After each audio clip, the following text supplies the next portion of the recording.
ont voulu construire quelque chose de très fort. Ils ont voulu construire une ville ainsi qu'une tour pour atteindre le sommet du ciel. Et cette tour, on l'appelait Babel. Bien-aimés, je vais nous expliquer en fait c'est quoi Babel. Babel, par définition, c'est juste un endroit où règne une grande confusion, où tout le monde parle sans pouvoir s'attendre, où personne n'est d'accord. Ça, c'est la signification du mot Babel. Mais le mot Babel et le mot Babylone, c'est la même chose. Lorsqu'on parle de Babel et qu'on parle aussi de Babylone, nous devons aussi comprendre que c'est toujours la même chose. Laissez-moi un peu de vous expliquer la personne qui avait eu cette initiative de construire cette tour. Cet homme s'appelait Nimrod. Dans le chapitre 10 de Genèse, vous allez voir que lorsque le fils de Noé, Cham, Seth et Japheth, ils ont commencé à avoir des enfants, la Bible dit l'un des fils de Noé qui s'appelait Cham, et c'était d'ailleurs ce fils qui a été maudit. La Bible nous dit qu'il avait engendré un certain homme qu'on appelait Cush. Et Cush, c'est celui le père de Nimrod. Et la Bible nous dit dans le chapitre 10 de la Genèse que Nimrod, il était un grand vaillant, il était un chasseur. Et c'est par lui que le monde a commencé même à se développer parce que c'était un homme puissant. Amen, amen. Suivez-moi très bien. Nimrod, il était un homme puissant. Et les historiens, ils disent même que la civilisation a commencé à partir de Nimrod. Nimrod, c'était un bâtisseur. Parce qu'à travers Nimrod, il avait construit plusieurs villes selon les archéologues. Et parmi ces villes, nous voyons aussi la ville de Babel et la tour de Babel plutôt. Mais pourquoi Nimrod, en fait, il a voulu construire cette tour de Babel? Parce que à cette époque, il faut bien dire que ce n'était pas encore Israël. Il n'y avait pas Israël. Il n'y avait ni Juifs, il n'y avait même pas des Israélites. À cette époque, toute la terre était tous des descendants d'Adam. Donc, lorsqu'on parle de Nimrod et les gens qui étaient autour de lui en train de bâtir, ces gens-là, ils étaient de la descendance d'Adam. Mais leur but, c'était quoi? Pourquoi Nimrod a voulu bâtir cette tour? Parce qu'il voulait établir un État mondial. Suivez-moi très bien. Il voulait établir un État mondial. Et non seulement il voulait établir un État mondial, selon même les archéologues, ils disent que la tour que Nimrod, il était en train de construire, il y avait une forme, la Bible nous dit que, selon des archéologues, ils disent qu'il y avait une forme de terrasse sur cette tour où ces gens-là, ils étaient en train d'adorer leur Dieu. Donc, vous allez voir que ces gens-là, malgré qu'ils étaient en train de bâtir, mais ils bâtissaient aussi pour leur divinité. Parce que dans la tour, on nous dit qu'il y avait une terrasse. Selon les archéologues, que sur cette terrasse, ils étaient en train de faire des sacrifices. Donc, c'était des religieux.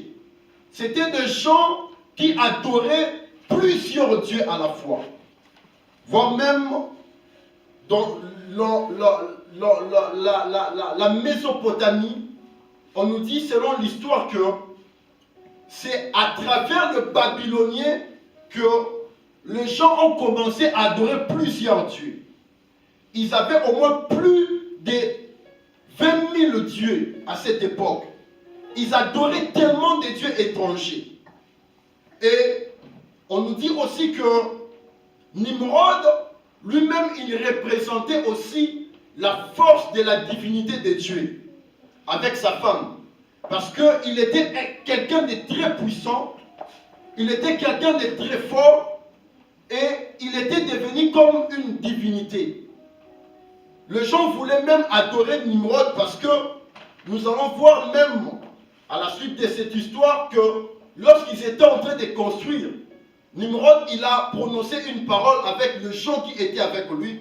Il dit, bâtissons, mais pour faire un nom. Donc vous allez voir que Nimrod, il avait comme pour objectif d'être adoré. Non seulement il était en train de construire cette tour pour aller faire Dieu, mais lui-même il voulait se faire Dieu. C'était aussi l'image de l'Antichrist. Amen, amen. Alors, nous allons voir que ces gens-là, malgré qu'ils étaient en train de construire, ils étaient en train de bâtir. Dans le verset 1, on nous dit une chose qui est très capitale. On nous dit que lorsqu'ils étaient en train de construire, ces gens-là, ils avaient une seule langue et le même mot. Amen, amen. Et ils avaient une seule langue et le même mot. Et qu'est-ce qu'il dit dans le verset 2? Il dit, comme ils étaient partis de l'Orient, ils trouvèrent une plaine au pays de Sinéa, ils habitèrent. Et le verset 3, il nous dit quelque chose de très fort. Il dit, ils se dirent l'un à l'autre, allons, faisons des briques et cuisons-les au feu, et la brique leur servit de pierre et de bitume, leur servit de ciment. Le verset 4, il dit encore, allons, bâtissons-nous une ville, une tour dont les sommets touchent au ciel. Et pour finir, il dit, et faisons-nous un nom afin que nous ne soyons pas dispersés sur la face de toute la terre. Écoutez-moi bien.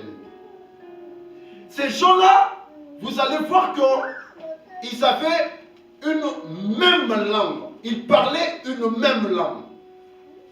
La Bible nous dit qu'ils avaient un même mot. C'est-à-dire que lorsqu'ils parlaient, ils n'utilisaient pas le singulier, mais ils utilisaient toujours le pluriel. Pourquoi? Parce qu'ils étaient unis. Amen, amen. Laissez-moi un peu de vous parler de la force de l'unité. Bien-aimés dans le Seigneur, ici vous allez voir que ces gens-là, ils ont prononcé au moins 4 verbes. La Bible dit la première des choses, ils ont dit allons, alors qu'ils pouvaient dire je vais, mais ils n'ont pas prononcé le singulier. Ils ont dit tous allons. Ça veut dire personne ne pouvait faire quelque chose sans pour autant d'être accompagné de l'autre. Amen, amen. Ils étaient tellement unis. Amen, amen. Bien-aimés dans le Seigneur, l'unité c'est une force. Aujourd'hui, l'Église a perdu cette force parce que nous utilisons le singulier à la place d'utiliser le pluriel. Amen, amen. Écoutez ce que ces gens-là ils ont dit. La première des choses, ils ont dit allons. C'est-à-dire, lorsque nous allons partir, je ne vais pas y aller seul. Je vais toujours être accompagné. Parce que la Bible nous dit, seul tu ne peux rien faire. Amen, amen. Et ici, vous allez remarquer que la force de ces gens, c'était parce qu'ils étaient unis. Non seulement Ils étaient unis. Mais vous allez comprendre, lorsque je vais nous expliquer sur au moins 10 principes qui parlent de la force de l'unité, vous allez comprendre que l'unité, c'est quelque chose de très fort, c'est quelque chose de très très puissant. Amen. Amen. Ils ont dit, allons, faisons, fabriquons. Vous voyez? Et qu'est-ce qu'ils ont dit encore? Bâtissons. Ils ont dit cuisons. Donc, lorsque ils prononçaient des mots, ils conjuguaient toujours, ils prononçaient toujours des mots en pluriel. Et la Bible nous dit dans le verset 6, lorsque Dieu il est descendu pour voir ce que l'homme il était en train de bâtir, la Bible a dit, le Seigneur il a dit quoi? Est-ce que nous pouvons prendre nos Bibles s'il vous plaît? Le verset 6. On peut lire ensemble le verset 6. Prenons nos Bibles. 1, 2, 3. Et l'Éternel dit, voici, ils forment un seul peuple et ont tous une même langue. Et c'est là ce qu'ils ont entrepris. Maintenant, rien ne les empêchera de faire tout ce qu'ils auront projeté. Amen, amen. Vous voyez, lorsque les gens sont unis, rien ne les empêchera d'atteindre leur objectif. Amen, amen. Le diable, il a compris cela. Voilà pourquoi l'Église aujourd'hui est en train de subir beaucoup de combats, des divisions, parce que le diable sait que l'unité c'est la force. Si Dieu lui-même, il reconnaît que lorsque les gens se sont unis, rien ne peut les empêcher pour atteindre leur objectif. Voilà pourquoi, bien-aimés dans le Seigneur, l'ennemi, il ne laissera pas l'Église tranquille. Il ne laissera pas le peuple de Dieu tranquille. Son objectif, il viendra toujours pour s'aimer et créer des désordres afin qu'il n'y a pas d'unité dans l'Église pour que lui, il règne. Amen, amen. C'est ça son objectif. L'unité, c'est une force. Quelqu'un peut répéter avec moi, l'unité, c'est une force. L'unité, c'est une force. Parce que Dieu lui-même, il a reconnu cela. Il dit, ces gens-là, ils parlent une même langue. Ces gens-là, ils se sont tellement unis où personne ne peut les arrêter. Parce qu'ils sont un. Ils ne sont pas divisés. Il y a un adage qui dit, lorsque vous êtes ensemble et que vous êtes dans une rivière, même le caïman ne peut pas vous croquer. Amen, amen. Parce que vous êtes unis. Bien-aimés, quand je vois aujourd'hui comment est-ce que le diable est en train de déstabiliser beaucoup de familles. Le diable est en train de déstabiliser les églises, de foyers, parce qu'il n'y a plus l'unité. L'union fait la force.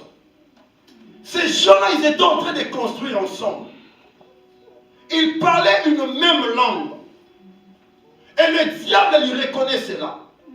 Que lorsque vous êtes unis, le diable ne peut rien contre vous.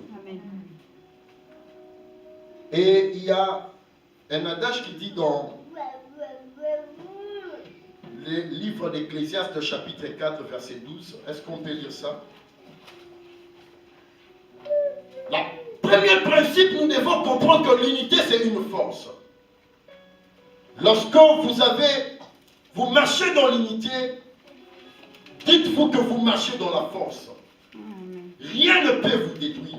Rien ne pourra vous détruire. Est-ce que je parle à quelqu'un ce matin? Ou est-ce que je parle à quelqu'un qui peut me donner un amen plus fort que cela? Dans Ecclésiaste, chapitre 4, verset 12, il est dit ceci. Il est dit, si quelqu'un est plus fort qu'un seul, les deux peuvent lui résister. Vous voyez? Si quelqu'un est le plus fort qu'un seul, les deux peuvent résister. Amen. Lorsque vous êtes seul, tu peux être fort ou forte. Mais bien aimé dans le Seigneur, la Bible nous dit qu'on peut te résister. Parce que tu es seul. Je vis beaucoup des hommes de Dieu. Ils étaient forts, puissants, ils opéraient dans des miracles de prodiges. Mais puisqu'ils étaient seuls, à un moment donné, le monde du ténèbre les a résistés. Ces gens-là, ils ont tombé. Ces gens-là, ils ont abandonné. Pourquoi? Parce qu'ils étaient seuls. J'ai vu des couples, ils étaient unis. Ils marchaient dans l'harmonie. Mais à un moment donné, l'ennemi, il est venu. Et il a résisté dans ces couples. Aujourd'hui, ces couples, ils sont séparés. Pourquoi? Parce qu'ils étaient seuls. Mais la Bible nous dit ceci. Lorsque vous êtes deux, vous pouvez résister à l'ennemi. Oh, est-ce que je parle à quelqu'un? Est-ce que je parle à quelqu'un ce matin? L'union fait la force, bien-aimé dans le Seigneur. Peuple de Dieu, si nous voulons aller de l'avant, dans tout ce que nous voulons faire, nous devons être unis. Amen, amen. Amen. Le diable, c'est un imposteur. Le diable, c'est un malin. Amen. Il vient pour diviser des gens, pour qu'il règne. Amen, amen. Amen. Et la Bible nous dit quoi? Que si quelqu'un est plus fort qu'un seul, les deux peuvent lui résister et la corde à 3 fils ne se rompt pas facilement. La corde à 3 fils, vous voyez, ne se rompt pas facilement. Pourquoi? Parce qu'ils se sont unis. Ils sont ensemble. Amen, amen. Amen. Bien-aimés dans le Seigneur, si nous voyons comment est-ce que Nimrod et les autres, ils étaient en train de bâtir la tour, et Dieu lui-même, il a reconnu que comme ils étaient unis, rien ne pourra les empêcher d'atteindre leur objectif.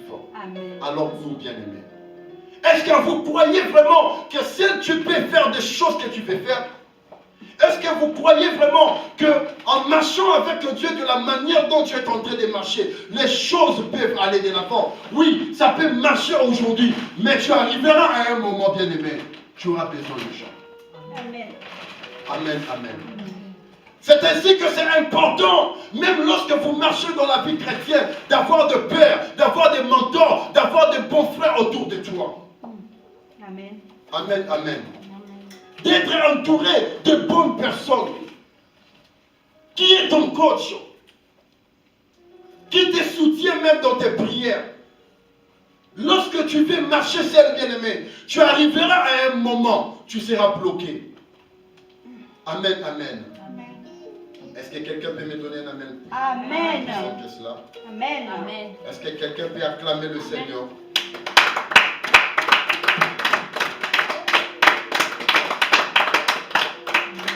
Amen, amen. Amen. Donc, nous avons remarqué que ces gens-là, ils étaient tellement unis. Ils étaient tellement soudés. Voilà pourquoi rien ne pouvait leur empêcher d'atteindre leur objectif. Amen. Amen, amen. Amen. Nous devons faire comme des frères Dalton. Il faut toujours se soutenir. Amen. Quand j'étais petit, j'aimais beaucoup jouer avec des fourmis. Et vous savez, dans le proverbe, la Bible dit que si nous voulons augmenter notre sagesse, nous devons observer même ces animaux. Il dit la fourmi, le sauterelle, quoi encore, le lézard, quoi encore.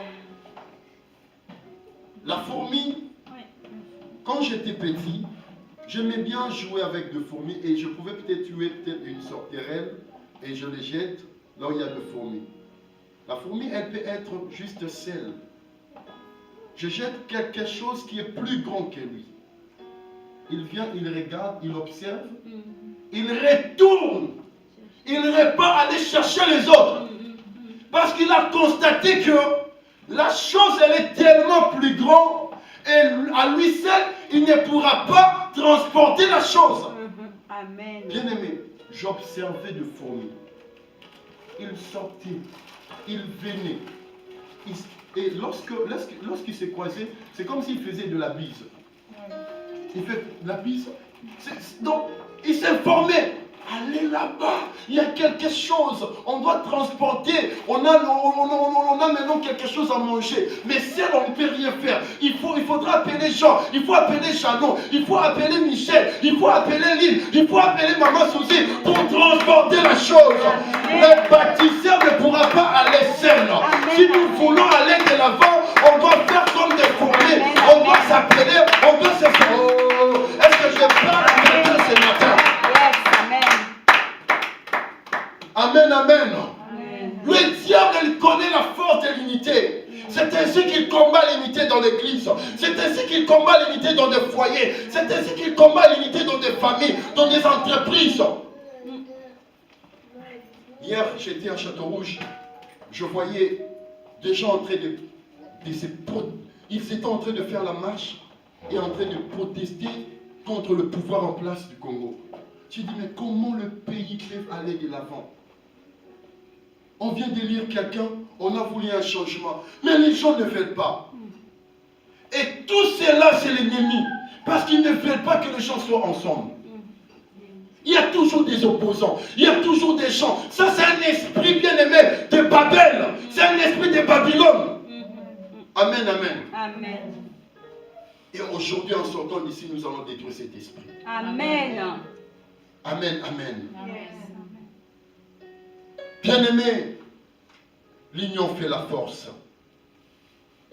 Il faut éviter cet esprit de cavalier solitaire. Amen. Il y a des gens qui aiment bien marcher seuls. Moi, j'aime la solitude. Alors que la Bible nous dit dans Genèse chapitre 2, il n'est pas bon que l'homme soit seul. Amen. Dieu lui-même qui est Dieu. Il est Dieu dans toute sa grandeur. Mais la Bible dit qu'il a créé l'homme. Et qu'est-ce qui s'est passé? Chaque soir, le Seigneur venait visiter l'homme. Il parlait avec l'homme. Pourquoi? Parce que Dieu, il n'aime pas la solitude. Amen. Amen, amen. Il n'est pas bon que l'homme soit seul. Il y a des gens qui te diront, ah moi je prie seul. Ah, des églises, non mais tout le temps des problèmes. Quand je pars dans des assemblées, il y a dans la chorale, il y a toujours des problèmes. Tout le temps des problèmes. Bien aimé dans le Seigneur, il n'est pas bon que l'homme soit seul. Tu peux dire à ton frère, à ta soeur qu'il n'est pas bon que l'homme soit seul. Il n'est pas bon. Et dans Matthieu chapitre 18, verset 19 à 20, on nous parle de quelque chose de très puissant. Il n'est pas bon que l'homme soit seul. Église, le temps est venu où nous devons nous réunir. Où nous devons réunir nos forces. Il y a des gens même qui parlent de pasteur. Moi je suis de telle dénomination. Moi je suis de telle église. Vous priez où? Bien-aimés dans le Seigneur, nous sommes le corps du Christ. L'église de Jésus ne peut pas être divisée. Amen. Pourquoi aujourd'hui les pasteurs, nous sommes en train de séparer des gens? Nous sommes en train, c'est comme si nous sommes en guerre. Et ça c'est très dangereux. Quelqu'un a trouvé Matthieu chapitre 18 verset 19 à 20? Yes. Maman Suzy, tu peux lire pour nous s'il vous plaît? Je dis la parole de Dieu. Amen. Je vous dis encore que si deux d'entre vous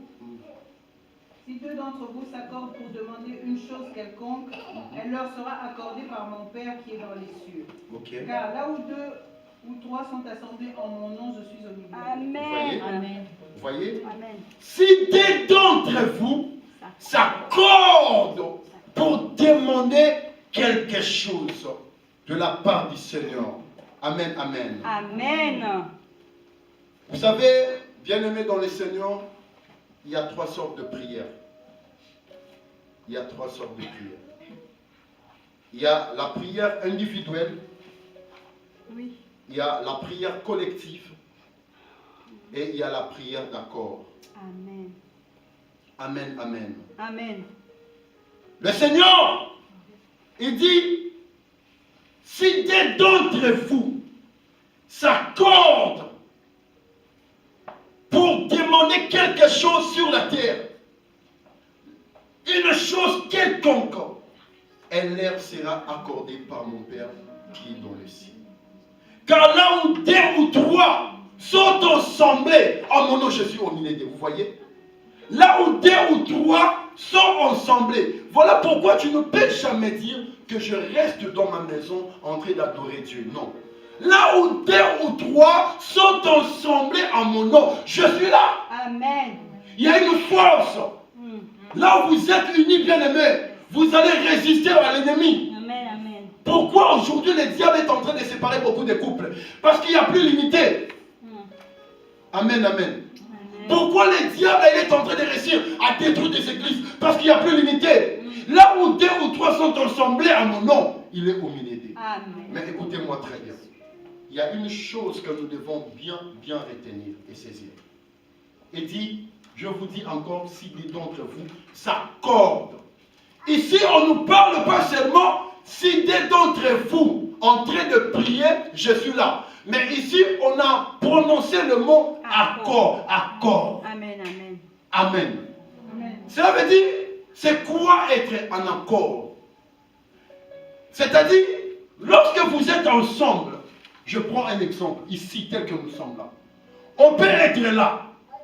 Dieu est là. Là où 2 ou 3 sont ensemble à mon nom, Amen. je suis là. Oui, il est là. Amen. Mais le problème, c'est quoi? On peut être là, mais on n'est pas en accord. On peut être là, mais on n'est pas en accord. Amen.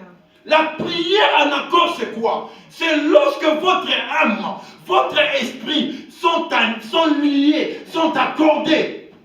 Amen, amen. Je vis beaucoup de gens en train de prier, mais leur esprit était éparpillé.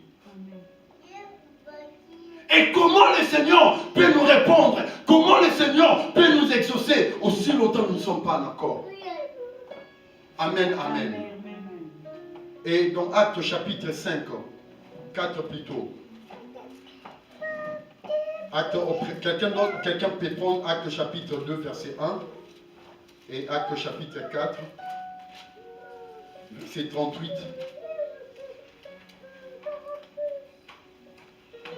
Actes chapitre 2, verset 1.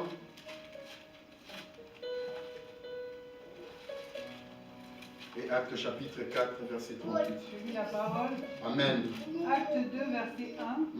Le jour de la Pentecôte, ils étaient tous ensemble dans le même lieu. Amen, amen. Vous Amen. voyez? Le jour de la Pentecôte, ils étaient tous ensemble. Maman, tu peux continuer ce verset, s'il vous plaît? Tout à coup, il vint du ciel un bruit comme celui d'un vent impétueux. Ok. Tout à coup, il vient quoi? Il vint du ciel un bruit comme celui d'un vent impétueux. Ok, vous voyez? Le jour de la Pentecôte, ils étaient tous ensemble, dans un même lieu. Lorsqu'on parle qu'ils étaient tous ensemble, cela veut dire qu'ils n'étaient pas seulement présents ou présentes. Cela veut dire au niveau de l'esprit, leur âme était attachée. Amen. Leur esprit était attaché. Et qu'est-ce qui s'est passé? La Bible dit tout à coup, il vient un bruit. Le Saint-Esprit est descendu. Bien-aimés dans le Seigneur, Église, écoutez-moi. Si nous voulons expérimenter les tout à coup de Dieu, nous devons être unis. Amen. Oh, quelqu'un n'a pas compris cela. Amen. Si nous voulons vivre les tout à coup de Dieu, nous devons être unis au Amen. niveau de l'esprit, pas Amen. seulement au niveau de l'âme, pas seulement au niveau du corps plutôt, j'allais dire. Amen. Amen, amen. Amen. Et dans Actes chapitre 4, verset 32. Actes chapitre 4, verset 32. Je lis la parole, Actes chapitre 4, verset 32. La multitude de ceux qui avaient cru n'était qu'un cœur et qu'une âme. Ok.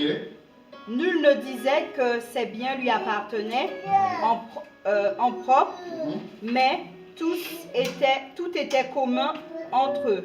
Écoutez-moi. Ici, on nous parle de l'église primitive. Amen. De l'église primitive. Qu'est-ce qui s'est passé? On nous dit que la